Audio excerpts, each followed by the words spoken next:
प्यार भरा नमस्कार। हंसते रहिए, मुस्कुराते रहिए। और बताएं दोस्तों, कैसे हैं आप सभी? ठीक हैं? ठीक रहना है, जरूर ठीक रहिए।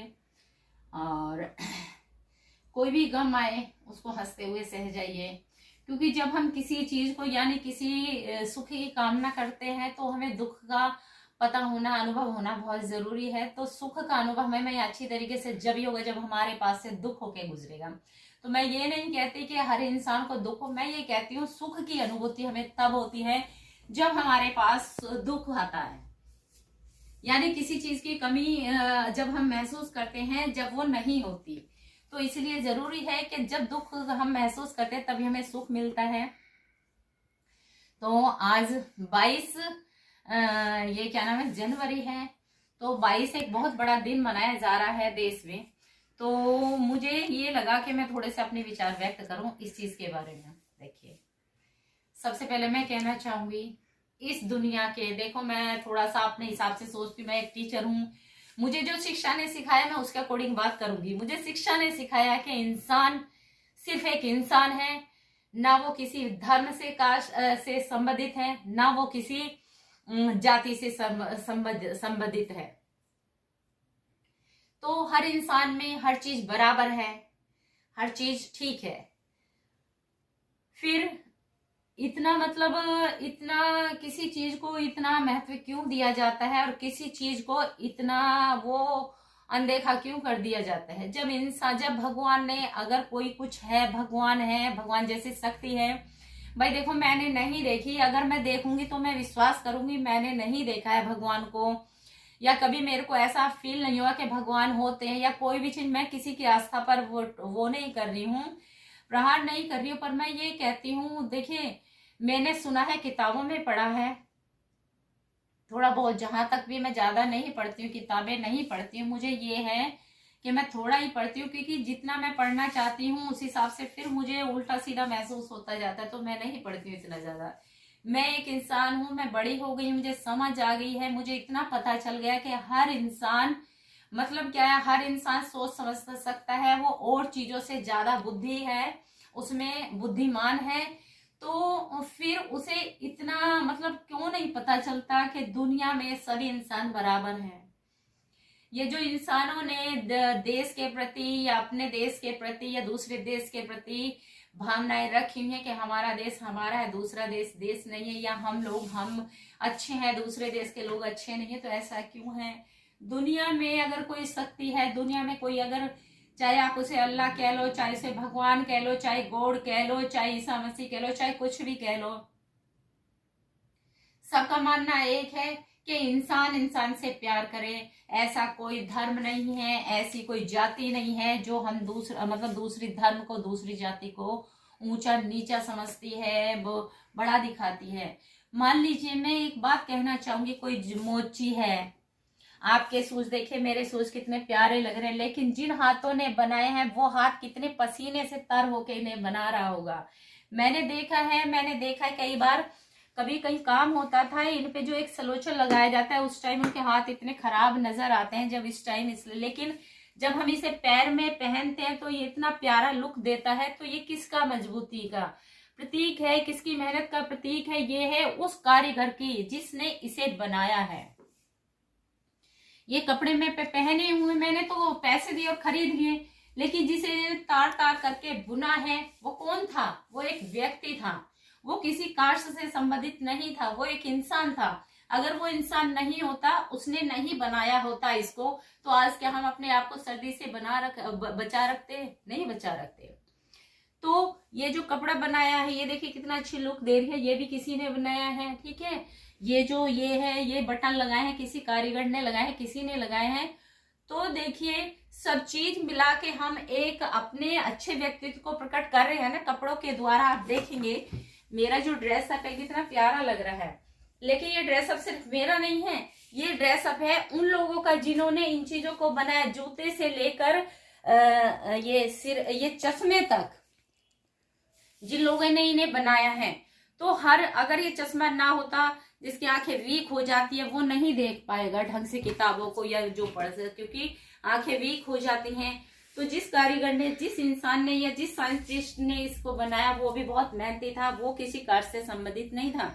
जब आप चश्मा खरीदते हो तब आप क्या ये कह देते हो ये किस कास्ट के व्यक्ति ने बनाया, मेरे को नहीं पहनना, मुझे कास्ट बताओ, पूछी जाती है कि नहीं पूछते ना।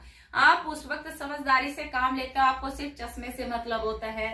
तो मैं छोटी सी बात है, मैं यही समझाना चाहती हूँ, इंसान सब इक्वल है, कोई छोटा नहीं है, कोई बड़ा नहीं है। पहले ग्रंथों में जो भी थे उनमें बताया गया है, 4 कास्ट रखी गई हैं, क्षत्रिय, ब्राह्मण, वैश्य, शूद्र। मुझे बहुत आश्चर्य होता है, मैं पढ़ लिख गई, मुझे समझ आ गया कि ये वर्ग की किसने कैटेगरी डिसाइड की। अरे अगर वो काम करने वाला ना होता, जिसने जूते बनाए तो आपको इतने पैर इतना अच्छा लुक देते नहीं देते, जिसने कपड़े बनाए वो देते, वो किस कास्ट का था आपको नहीं पता। जो कपड़े धोता है हम खुद घरों में धो देते, लेकिन बड़े बड़े लोगों के कपड़े धोबी धोता है। क्या धोबी से कास्ट पूछते हो? नहीं पूछते ना। तो इतनी इस टाइम इतना शोर शराबा क्यों है?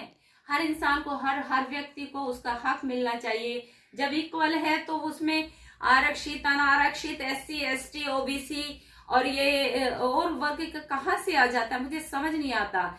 अगर मैं पहली बात, सबसे पहले हमारे लिए शिक्षा बहुत जरूरी है। हर चीज को, जो व्यक्ति पढ़ लिख जाता है, चाहे वो किसी भी कास्ट का हो, किसी भी धर्म का हो, वो इंसान ये सीख जाता है, जो सही शिक्षा लेता है कि हर इंसान बराबर है, कोई कास्ट नहीं है, कोई धर्म नहीं है, कोई जाति नहीं है, कोई चीज नहीं है, सब इंसान बराबर है। सबका खून काट के देखोगे एक जैसा लगेगा, सब चीज एक जैसी है, सबका मूल्य एक जैसा है, अगर जो सही तरीके से पढ़ता है, ठीक है। जो नहीं पढ़ता और जिसने, मैं ये कहती हूँ कोई भी शिक्षा प्राप्त कर, कोई भी अच्छी चीजें प्राप्त करता है, जैसे वो पंडित है, पंडित ने भाई अच्छी चीजें पढ़ी, पंडित ना हो तो शायद हमारे घरों में शादी विवाह ना हो।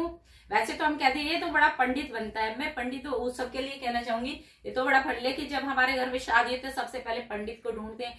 तो भाई पंडित का भी अपनी वैल्यू है, अपना महत्व है, तो उसने भी तो शिक्षा ग्रहण की ना। तो वो ऊंचे वर्ग का या हमारे लिए बुरा क्यों हो गया? वो बुरा नहीं है, वो भी तो उसने शिक्षा प्राप्त की, उसने उस चीज का ज्ञान लिया, तभी तो वो, आप तो नहीं श्लोक बोल सकते, वो बोल पाते हैं। आप श्लोक बोला तो आप भी पंडित बन जाओगे जब आप समझ रखोगे। तो ये धर्म में या किसी जात पात में इतना भेदभाव क्यों है, क्यों शोर शराबा है? क्या भगवान एक के हैं? भगवान किसी कास्ट के हैं? भगवान सभी के हैं। अगर मैं कहती हूँ कोई भी भगवान है, तो भगवान जो है या कोई भी चीज है, कोई भी शक्ति है, तो सबको समान देखती है। हम लोगों ने उसको धर्म में बांट दिया है, वर्गों में बांट दिया है, जातियों में बांट दिया है। तो क्या है ये? सच्चाई नहीं है, ये अच्छी बातें नहीं है। तो हम अपने आने वाली पीढ़ी को क्या शिक्षा दे रहे हैं? कुछ नहीं शिक्षा दे रहे, हम अच्छी शिक्षा तो दे ही नहीं रहे हैं। और सबसे बड़ी समस्या आजकल की बेरोजगारी। मैं बेरोजगारी पर कहना चाहूंगी, मैं टीचर हूँ, मैं ये कहना चाहूंगी कि मैं हर बच्चे के लिए कहना चाहूंगी, 2 वैकेंसी निकाली जाती है, लाखों लाखों वो पद भरे जाते, तो कहाँ से बच्चा प्राप्त कर पाएगा? उसे तो वो प्राप्त कर पाएगा, वो ले पाएगा जिसपे भौतिक, या तो बिल्कुल ही वो इतना पढ़ा लिखा हो कि बिल्कुल ही कुछ ना छोड़ पाए हो, पेपर में, इंटरव्यू में, हर चीज में वो सक्षम हो सकता है। अदरवाइज वो होगा जिसपे बहुत पैसे होंगे, जो ऐसे खरीद लेता हो हर चीज को।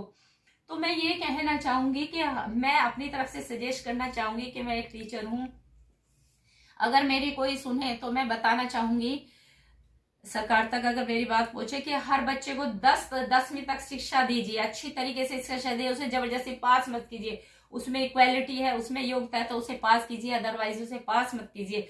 और उसका बेस ऐसे बना दीजिए कि वो अच्छी तरीके से पढ़े। जब स्कूल में, क्लास में, स्कूल में जाता है, 10वीं के बाद उसका जो फील्ड तैयार करे, उसका जो मतलब कहते हैं ना, जिसमें मतलब बच्चे को उसके वो डिसाइड कर दिया जाता है कि कौन सी स्कीम में वो कौन से उसमें जाएगा। जैसे 10वीं के बाद उधर स्ट्रीम दे दी जाती है, साइंस साइड, आर्ट साइड और जो भी साइड होती है वो साइड दे दी जाती है। तो उसके चॉइस के अकॉर्डिंग उसे उस लाइन में डाल दीजिए। और 3 या 5 साल का जो भी डिप्लोमा होता है, डॉक्टरी लाइन में अगर बच्चा जाना चाहता है या कोई किस लाइन में जाना है, तो उससे तैयारी करवाइए और उसे सक्षम बना दिए। कोई ऐसा बच्चा नहीं होगा जो उस क्षेत्र में सक्षम नहीं बनना चाहेगा, क्योंकि मैंने देखा है जिस फील्ड में बच्चा जाना चाहता है उस फील्ड में नहीं जाता है, मजबूरी में दूसरे फील्ड का काम करता रहता है तो वो मन से, ऊपरी मन से करता है, अंदर से नहीं करता। तो हर बच्चे को उसके अकॉर्डिंग स्ट्रीम दी जाए और उसको उस फील्ड में 3 या 5 साल का जो भी डिप्लोमा कोर्स या डिग्री होती है उसमें उसको सक्षम किया जाए। उसके बाद सरकार की जिम्मेदारी होनी चाहिए कि उसको उस नौकरी में दे दीजिए, तो बच्चा भी रोजगार बनेगा और देश हमारा तरक्की करेगा। ये होना चाहिए। ये कि क्या है, 2-2 पद निकले जा रहे हैं और बच्चे आगे किस भविष्य के अकॉर्डिंग पढ़े, क्या तैयार करे, कहाँ जाए। ठीक है, शिक्षा बहुत जरूरी है, लेकिन शिक्षा के अकॉर्डिंग बच्चों को पढ़ लिख कर कुछ बनना भी तो, काबिल भी तो होना है। नहीं काबिल होगा तो अपनी रोजी रोटी कैसे चलाएगा। मैं सरकार से दरख्वास्त करती हूँ। चलिए मैं अभी यही खत्म करती हूँ। तो अगर मेरी कोई बात बुरी लगी है तो मुझे माफ कर दीजिएगा। दोस्तों हंसते रहिए, मुस्कुराते रहिए। थोड़ा और बाद में डिटेल में जाऊंगी। नमस्कार, जय भारत दोस्तों।